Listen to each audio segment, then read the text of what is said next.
Well, I by the way, I didn't rank them as far as likely or least likely. I ranked them in my head at least from spiciest to, or from least spiciest to spiciest. Just a head nod there. But let's. My first prediction is the 2024 election. I assume you will talk about that as well, so you can kind of roll into yours. I think that this will be obviously be the biggest story of the year, and we'll talk about it minus the Trump cases. But I think I don't foresee Biden losing this election. I know there's a lot of um, young people, a lot of certain groups that are upset right now. I just ultimately think a couple things, and I've broken it down to people before. Um, Incumbency advantage, I think, cannot be polled. It cannot be talked about enough, right? There's only been three presidents who have ever lost the second term. That's I want to say Jefferson, the first Bush, and Trump, right? No, Carter too. Think about Carter how pop- Carter oh, lost oh yeah, afterwards. you're right.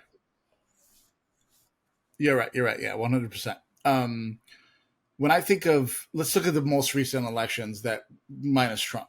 George Bush was, people forget because we talked about it a little bit last week how time just changed the image of George Bush. In 2003, 2004, he was massively unpopular. The Iraq War, the Afghanistan wars were massively failures. The economy was not doing good. The crisis was coming. Right, it doesn't come till later in his second term, but the crisis was coming. Gas was at an all time high. He was massively unpopular. And then juxtapose that with who the Democrats put up there: John Kerry, a well-spoken vet, good-looking, young enough, um, has experience in government, and it wasn't even close, really. Like it wasn't really close. I wouldn't call it a blowout, but it just wasn't like John Kerry really had a shot like Al Gore did, right? So when I think of George Bush being massively unpopular, still winning, and then I fast forward to Barack. Now, Barack was popular, I think, amongst the majority of the country, especially Democrats, but he faced a vitriol that no other president has faced, right? There was like memes of him hanging from trees and Halloween costumes of blackface, and Republicans called him Satan, and he was the Antichrist, and he was a Muslim, he wasn't American, right? They talked about Michelle, and he was massively unpopular amongst not his base, right? And he still kind of whooped Mitt Romney, right? Trump, it takes a real unpopularity, it takes a real need for change to not win that second term. And so my prediction, I'll do all three, but my prediction is Biden wins. I can't imagine that someone independent, I should say, an independent or somebody on the fence is going to come to October 2024 and say, yeah, Trump's better. I can't see that. So I think Biden wins. I think we take back the House and we have Hakeem Jeffries be the Speaker of the House. But I do think the Senate's going to be an uphill climb, and I also think this ballot splitting is going to be really a factor there. So my prediction is Biden wins, the House turns blue, but we lose the Senate in the process. I'm going to back your play a little bit. 2 out of 3 on those predictions. I'm always the optimist, but let's go to Biden. And this is, I agree with you. Biden's going to win. Um, I think that the race will tighten. I think that there will be moments in which we're nervous, and there's a real possibility that Biden doesn't win. Um, but I also think, and we've talked about this, I think it's going to be kind of because the press. I don't want to be conspiratory, Mr. Conspiratorial. I don't want to be Mr. Tinfoil Hat, but I do think that the press will do whatever it can to keep it close. Last night on YouTube, I was watching a clip, and it was from the PBS NewsHour, and they did a story about how even when it comes to retail theft is not nearly as bad as the news headlines tell you it is. And you and I live in Chicago. We're getting hit by the migrant crisis. New York's getting hit by the migrant crisis. Denver's getting hit by the migrant crisis. And we definitely have to do things about our border. But I would be surprised if, um, even if it's bad, I wonder if the migrant crisis is going to end up being as bad as we're being told it is. But that being said, and I'm going to go with all three of the, address all three, but I'm going to have one dark horse that I think some folks should consider. I think that we're getting close to at least a 50% chance that Trump will not be the nominee. I think first of all Biden wins. Now, one of the things that you and I have talked about that's really important is the fact that it's going to be tight, but the Democrats have to plan on beating Trump, but they also have to plan on beating Nikki Haley. They have to plan on beating Ron DeSantis. I don't think they have to plan on beating Chris Christie, but I also think they might have to plan on beating maybe someone who's not yet a candidate on the Republican side. And I think there's two things. I think one, you have a situation where um, who knows what happens with the Supreme Court. I think it's kind of pretty slam dunk right now. If it was those of us who work in politics understand the ballot access process.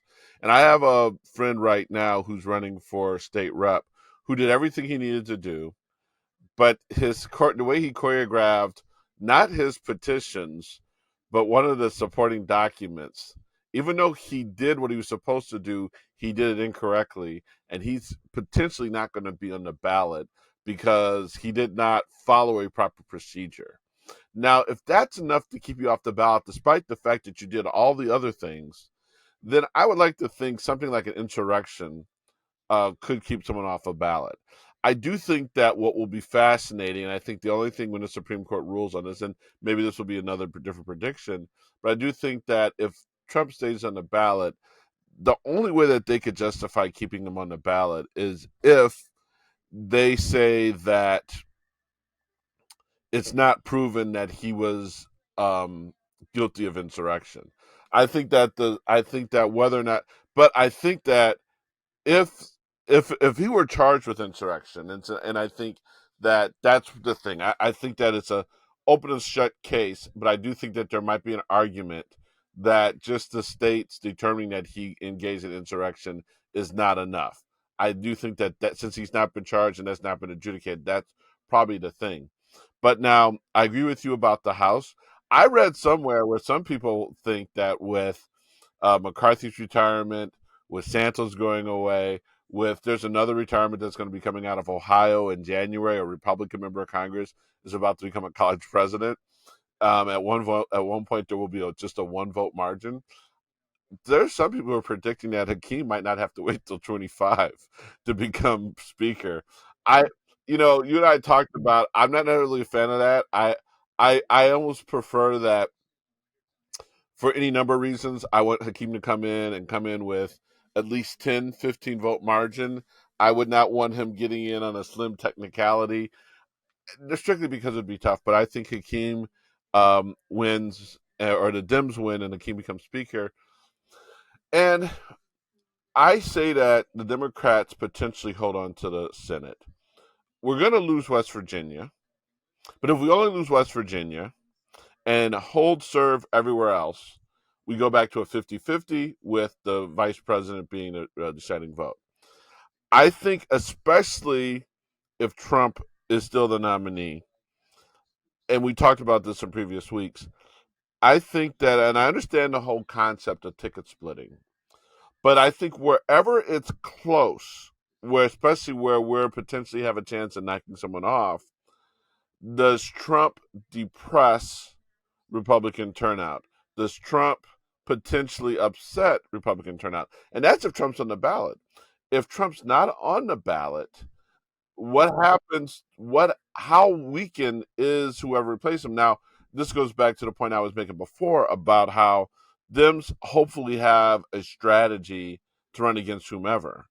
But don't you think that if the energy of the MAGA world, which is kind of driving things, and while I could see maybe some people coming home, some never Trump Republicans coming home to the Republican Party if Trump's not the person, doesn't the energy and the excitement under which has MAGA has driven the energy and excitement for the Republicans since 2016. If that's gone, does that potentially undermine, a nominee if Trump's not there? So